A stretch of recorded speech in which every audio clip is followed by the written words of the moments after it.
আলাইকুম। নতুন একটা জিনিস আবিষ্কার করলাম, এগুলা আপনি চিনেন কিনা আপনারা। এটা হচ্ছিল বলবেন এটার নাম কি, তো তাকে বলে দিই। এটা হচ্ছিল তালের আটি, আপনারা চিনেন কিনা। তো এটা আজকে আমি ওই তেরামুখে গেছিলাম ঘুরতে বউ বাচ্চা নিয়ে বিকেলবেলা। তো ওরা আর কি এটাকে বিক্রি করতেছে, মাত্র দাম হচ্ছিল চারটার দাম এক হালি। চারটার দাম হলো 20 টাকা, 5 টাকা পিস। তো এটা কাটলে পরে এর ভিতরে আপনারা জানেন ফোপার মতো হয়, খেতে খুব সুস্বাদু। আমি কেটে দেখাবো। আর একটা জিনিস কেনা হয়েছে ওখানে, সেটা হচ্ছে যে বড় বড় কদবেল। এটার দাম মাত্র 50 টাকা, বড় বিশাল। বললো এটা চিনির মতো মিষ্টি লাগবে নাকি, ভালো। আর ছোট ছোট কয়েকটা কিনছি, সেটা হচ্ছিল মাত্র 10 টাকা করে পিস। এগুলা কদবেল আবার 10 টাকা পিস পাওয়া যায় বন্ধুরা, 10 টাকা পিস। তো আমি এটা কাইটা দেখাচ্ছি, তুমি এখন ই করো।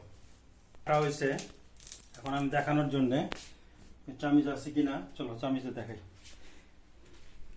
জিনিসটা খেতে খুব মজা।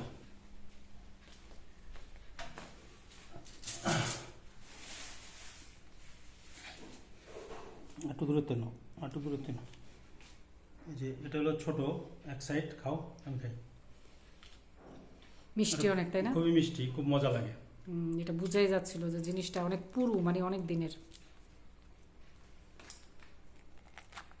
এটা আমাদের দেশে বলে হলো সুন্দর ফোপা। এটার বলে সুন্দর মানে ফোপা আর কি, খুব ভালো লাগে। খাও, যদি এখনকার বাচ্চারা এটা চিনে না। মজা না? এটা- মাত্র চারটার দাম হচ্ছিল 20 টাকা। তো আপনাদের দেখানোর উদ্দেশ্য যে এটা তাল হওয়ার পরে মাটিতে রেখে দিতে হয় অনেক দিন পরে, যেটা হয় প্রতীক্ষার পরে, অপেক্ষা না প্রতীক্ষার পরে, তখন এটা গাছ হয়, তারপর ভিতরে ফোপাটা হয়। তো চারটা 20 টাকা, আমি মনে করি খুবই সস্তা। তা আপনাদের ভাবি আনতে চান, আমার ভালো লাগে দেখে আমি চারটা নিয়ে আসছি। তো বন্ধুরা ভালো থাকবেন, নতুন একটা জিনিস আপনাদেরকে দেখাতাম। আসসালাম।